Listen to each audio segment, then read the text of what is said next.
Welcome back to my 100% tutorial series. We're now on the 6th level, Abyss 3. Finally, we're going to see somewhat of a return to form here. It's not 90% Titan movement, and it's not an auto-scroller. However, a lot of the level geometry here is cramped and bumpy, which can make it hard to get through smoothly. That's all there is to preface though, so let's get into it.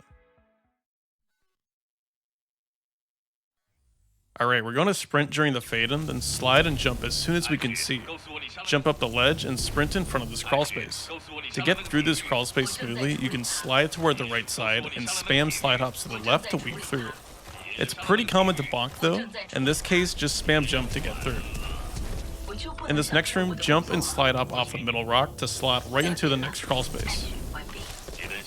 I'll also note here that your slide boost timer is a bit of an issue, so you'll want to wait a beat after that first crawl space to let it come off cooldown.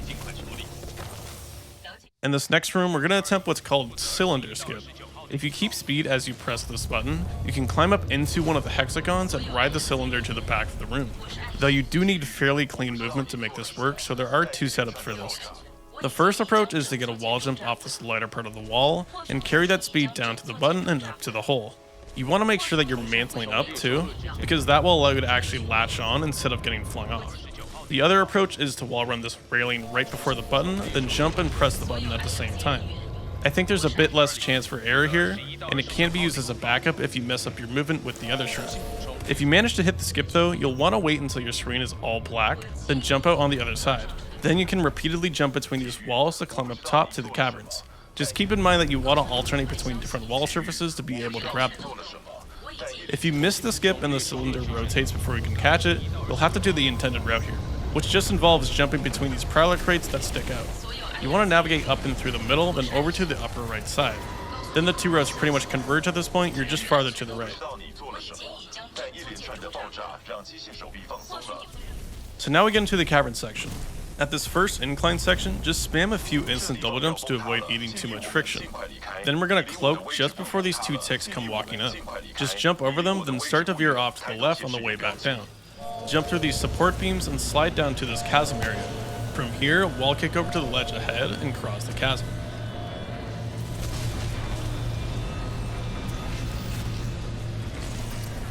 You can also opt to jump off this hexagon wall on the left if that's more comfortable. But once you're across, embark into BT. The rest of the level at this point is going to be done in Titan form. So coming out of the embark, we're going to immediately dash up to this upper ground panel, then dash off this ledge, crouch, and missile any prowlers in the way. Then make your way up this path on the left. As you approach the three titans exiting the cave, missile them to make them dodge out of the way, clearing a path for you. Then we're just going to follow this intended path with of course the occasional dash. You'll want to dash up this ledge and crouch to maintain speed, then do so again at this upcoming pit. If you get lucky, the tome will be close enough to the ledge that you can slide over top of it, saving a bit of extra time. As you come up the ramp though, missile the prowlers ahead and keep running and dashing along this path. As we turn the corner, this is going to bring us into Ashkin, which skips the Ash boss fight. To do this, we're going to dash off the top of this ramp and hover not instantly, but shortly after. Then we're going to crouch and wedge ourselves between this upper array of pipes. Then we can get out of bounds by performing a disembark clip. This is where we disembark, causing the game to check for the closest piece of ground that can fit both yourself and BT. With the right positioning, we can make it so that closest piece of ground is actually out of bounds, so the game puts us out of bounds. To get in the right positioning for this, you want to crouch walk past this last seam on the pipe, then your camera will get bumped down twice. After the second one, it's safe to disembark. We're then going to re-embark BT immediately because we still need him for another disembark clip. After re-embarking, dash across to this next rock spire. If you happen to fall here, you can simply wait for your hover to come off cooldown and hover back up to the first rock you were on. After that initial dash though, make sure your hover is off cooldown, then dash forward and hover up to this pipe on the right. You can avoid hovering here by dashing up the pipe at an angle, but in my experience it's very finicky and I wouldn't recommend it, though it can save about 2 seconds. Once you are on the pipe though, keep walking forward toward this set of rocks ahead. As we turn right here, we need to be careful because the trigger for the boss cutscene sticks out very far to the left. You can barely avoid it by running right along this edge. If you do trigger the cutscene accidentally, it's mostly fine. It won't mess up the skip at all, you'll just lose some time from having to watch the cutscene. Once you're past the trigger though, you can veer back to the right and dash off the ledge toward this wall below. Then dash off that wall but a bit farther to the left. Once you stop falling, disembark clip again to get past an invisible wall. After that, just hover on top of this tunnel and dash toward the end level trigger. And that's going to be it for Abyss 3. Like I said, some tricky movement here and there, but hopefully it wasn't too much to take on. I think the half and half mix of pilot and Titan segments makes it pretty manageable. Next level is going to start a different mission though, Effect and Cause Chapter 1, so I'll see you there. For intermediate strats, we're only going to be improving the pilot segments because Titan movement has a pretty low skill ceiling, though I will throw in a reminder that you want to be doing lurchless movement. The new strats start right at the start of the level actually. Instead of running over to the first crawl space, you can crouch kick off the corner of this pipe, and this will let you keep more speed as you approach it. The next improvement is going to come right in the next room. Instead of slide hopping to the other side, you can grab this wall on the right and C-fed across. This is nice because it skips having to wait for your slide boost timer. Something to note with this strat though is you can get thrown off the wall at different angles depending on when you jump off, and weaving through all the geometry poking out here can be pretty hard. To combat this, I like to do an instant C-fib when I grab the wall, which will result in a head bump. Then I can simply slide hop straight through the middle of the room. Again, we're going to have another strat change in this next room. Nothing huge, just that you can tap strafe after the second crawl space in order to keep speed into cylinder skip. This can make it a bit easier because you'll have a bit more speed than usual. Alright, now we're going to skip ahead to the cavern area. We're going to do the Decep Caverns route, which instead goes toward the right side and makes use of the assembly line wall moving over the chasm. So this actually starts back where you first encountered these ticks in the ramp. I aim to land right in front of this support beam structure. This will give me good spacing to make it under the pipe ahead without bonking. If you know your spacing is slightly off, you can strafe either left or right before the pipe if you landed too far or too short respectively. Once you're past the pipe though, you can just hold a slide as you come to this edge, then jump over this set of wires. Double jump to the assembly line wall and grab the far side of it. Then C-fib off and crouch kick this wall. This will shoot you up to 70 or 80 speed immediately due to the platform velocity. Then you want to land on this rock sticky note and tap strafe toward BT and embark. Then you can continue with the strats you already know for the Titan segment. So that's going to wrap up the intermediate strats. Kicking off the expert difficulty, we have one of the hardest strats in the level, I would say. Cylinder skip, or CSS. This route opts to not even ride the cylinder at all, and instead navigates straight across the room at the cost of having to deal with some pretty unforgiving geo. So this starts pretty much as you exit the cave area. We're going to double jump up to this wall on the left and pull a frag simultaneously. Turn around, C-fib, then crouch kick off the wall and this arm joint into a frag drop. From here though, you'll want to crouch kick off the first cylinder. You need to place it pretty precisely. You can either aim for this triangle pattern right before the vertical line, or you can aim for the one right after it. You just mainly want to avoid the vertical line itself as it is very unreliable to kick off of. From here, strafe through the second cylinder on the right, and kick off the triangle pattern behind the vertical line. If you kept really good speed and height up to this point, you'll be able to jump straight across to the ramp. If not, you have the option of taking another kick off this wall on the right. You can also throw in an EPG boost if kicking off this wall. So when you get to the ramp, you're just going to spam jumps and strafe to the left a bit as you come up. Inputting this can be a bit tricky though. I like to sync up my right presses with my jump presses to avoid side jumping while still getting a decent strafe. Now carrying the speed through the caverns is also quite particular. Once you get to the more flat ground up top, you'll get a more lengthy double jump, then you can do an extended slide hop to get the right spacing to fit under the pipe. Of course, the spacing is going to change with different speeds, so you can play with the double jump time and your slide duration to try and compensate a little bit. You can shoot the tick with the EVA for a consistent kill, then tap shift to the left as you pass under the pipe. This will put you in this middle section where you can just slide down and transition into the Railgun kicks, which we'll talk more about in a second. Before moving on, I also want to mention if you are not doing cylinder skip, you can use the EPG as you come up the ramp for a bit of extra speed. Now this is where we really get into the meat of the hard stuff. Abyss 3 gives the opportunity for another Titanless route, though this one can be pretty tough to pull off due to having a lot of obstacles and bumpy geometry in the way.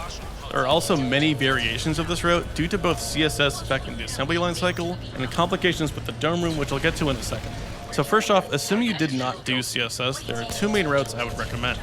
One is Railgun, which got transferred to the Abyss 2 strat, so we just call this Abyss 3 Railgun, and the other uses Decep Caverns. They're roughly the same speed, Railgun is only slightly faster, and Railgun is easier, but the Decep Caverns route is more consistent. For Abyss 3 Railgun, it starts at the end of the caverns. As you slide off toward the wire fence, strafe to the left, and go for a bunch of crouch kicks off the walls below. With good execution, you can get over 70 speed by the time you reach the chasm jump. From here, you can EPG boost and jump directly across the room with BT, but don't embark. Instead, keep speed and jump up to the upper platforms. This spot right here is why this route is inconsistent. It's very easy for a Prowler, a Reaper, or BT to suddenly jump in your way and make you bonk. Assuming you manage to make it through though, jump over to the red building on the left. Jump through the hole in the wall, then tap strafe back in and crouch kick off this hexagon for a slant kick. This slant kick requires a good amount of speed to set up though, so as a backup you can always just kick off this first wall, tap strafe in, and kick off the wall on the right. Then make your way up this ramp toward the Titans.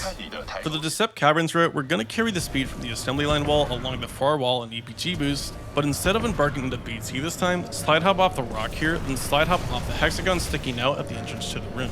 This will let you take a high crouch kick off the left wall and jump over this set of rocks.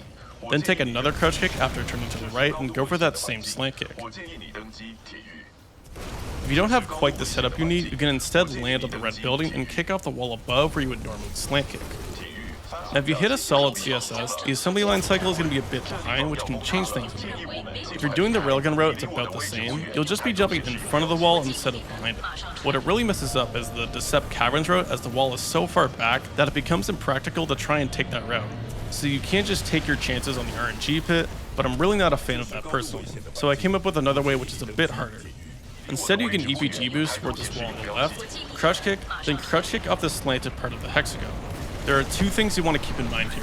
First is that you want to do an early double jump. This gives you a better slant kick, but more importantly, avoids the window magnetization that surrounds pretty much this whole entrance. Second is you want to try and approach the kick from as far right as possible without hitting the assembly line wall. This makes it a lot easier to judge your spacing and line it up. With a good kick, you should be able to double jump and land directly on this railing before the red building, which transitions into the next section how you usually would. Sometimes you get a not so great angle off the kick though. This is usually fine as you can just land on this raised platform and still double jump over the red building, taking roughly the same path. Now all the routes have converged. From here, you can generally just follow the path that's laid out for you and cloak as you pass the Titans. There is room to throw in a frag boost here if you'd like, but it is tricky to do with how noisy the level is here. I don't really understand this frag, but generally you'll want to pull the frag as you double jump after the slant kick, then throw it around this ledge after the turn. I've noticed the beeping from the frag can be straight up inaudible, and your speed can vary quite a bit in this section, which I find makes this frag very chaotic and difficult to execute with any sort of consistency. I just felt the need to mention it because I've seen other runners doing it. And as a general side note, I think it's worth noting that with a speedrun as long as this one, you want to be wary of the risk and reward you're taking on in your strat selection, so I wouldn't recommend it. I would rather opt for a simple EPG boost for slightly slower but more consistent results. In this next area, you'll want to watch out for the falling rocks up ahead. Turns out they are actually tied to the direction you're looking, so to prevent them from falling, just look a little bit lower as you're slide hopping through here. Looking up even a little bit can trigger them and easily eat all your speed.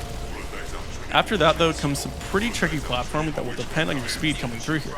If you're at around 70 speed or lower, I recommend jumping to this container sticking out from the left, then strafe out and tap strafe back into this container sticking out on the other side.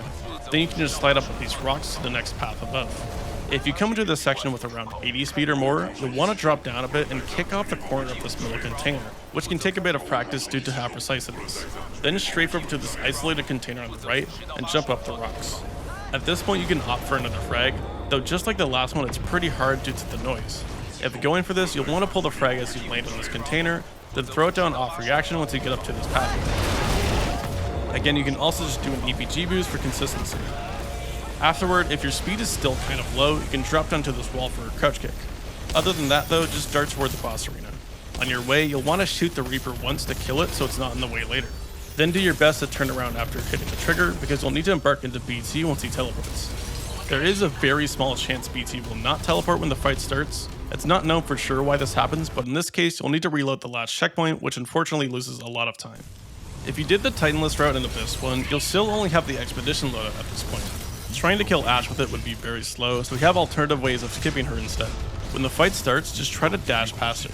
You'll want to watch out for her arc wave since it heavily nerfs your movement. If you get hit by it, just wait a second before dashing. Once you get past her, dash off this ledge and crouch to maintain speed. Now there are 3 different strats for skipping her. The first I'll be covering is the Ashe skip, where we use a dash to skip Ashe. This is the fastest way to skip the fight without the brute loadout, but it's very precise so it can be hard to get used to. To do this skip though, we're going to drop our electric smoke on the ramp to block off Ashe, then walk up the side of this truck and dash into this corner. We're then going to start sprinting forward and left and slowly turn your camera to the left until you start sliding along the wall. Eventually you'll get stopped on a small piece of geo. This can feel slow and awkward to set up at first, but as you do it more, it becomes easier to feel out the camera angle right away. But once you get stopped, you're going to very quickly let go of forward, press forward again, then dash. This specific movement will briefly put you on top of that geo you got stuck on, then dashing will push you even farther up the wall, allowing you to disembark clip out of bounds. Now for the out of bounds movement, it can be a bit finicky due to some invisible geo, so it may take some getting used to. The route I recommend here though is to buffer a frag pull out of the disembark and immediately double jump to this wall on the right. Off the wall, you can double jump to this back wall, then double jump and tap strafe over to clear this invisible wall, then drop the frag off reaction. I will note that you really want to try and maximize your height off of these jumps, then crouch, so you have a better chance of clearing the invisible wall. From here you can simply slide hop along the roof of the tunnel until the ramp. It's not uncommon to bonk on some random geo at the bottom of the ramp, so you'll want to double jump here to try and dodge it. As you jump up the ramp, you'll notice there's a spot halfway up where the roof dips down a bit. At this point, you'll want to veer off to the left for a crouch kick and just strafe toward the end of the trigger. Another way to go about this section is E-Smoke Ash Skip, where we use the hitbox from our electric smoke ability to trigger BT's backward dodge at a certain position and angle, ultimately clipping through the door. This is a bit slower than the Ash Skip, but you may find it more preferable, and also I already had this whole segment drafted out before the Ash Skip was a thing and I don't want to go to waste. To set this up, just dash up the ramp toward this corner behind the truck. Wedge yourself directly in the corner and line up your crosser so the bottom part cuts directly through the middle of this upper section of the floor. Once you're lined up, use your electric smoke ability and immediately disembark. It's also not a bad idea to cloak here in case Ash is really aggressive. The electric smoke will cause BT to back up and clip halfway through the door. Re-embark into him ASAP, and this should cause you to clip through the door. If the clip fails, you can retry and just wait for the ability cooldown, but usually Ash is going to get in the way.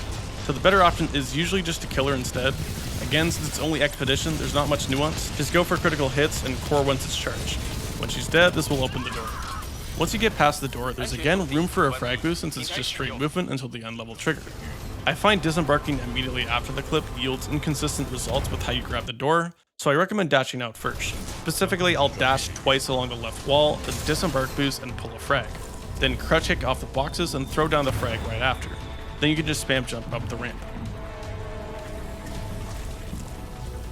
If you did not do the Titanless route in Abyss 1 but are doing the Abyss 3 one, you'll have all your usual loadouts at this point.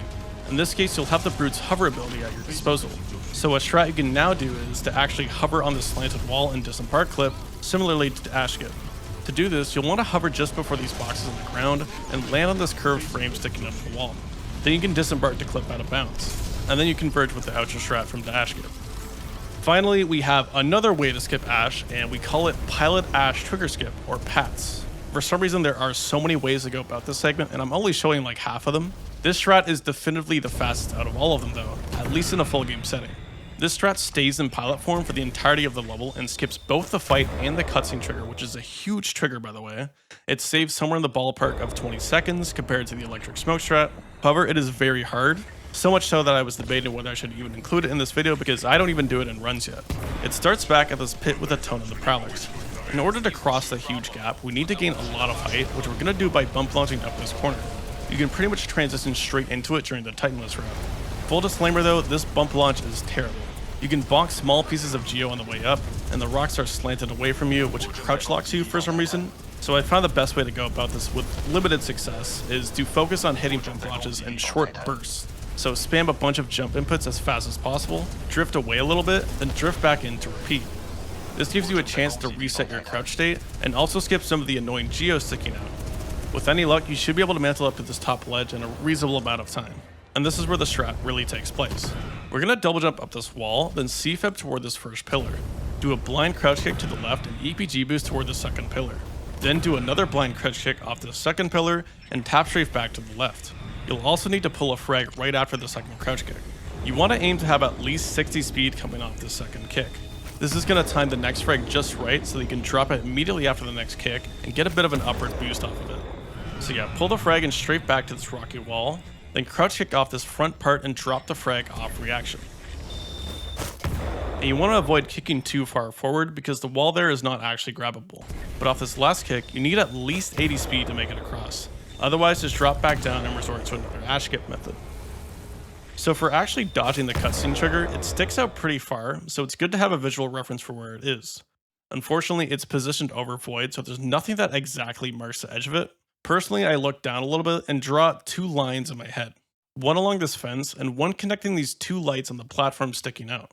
I extend them until they intersect, and that's roughly where the edge of the trigger is. And then I know how wide I need to make my strafe when jumping across.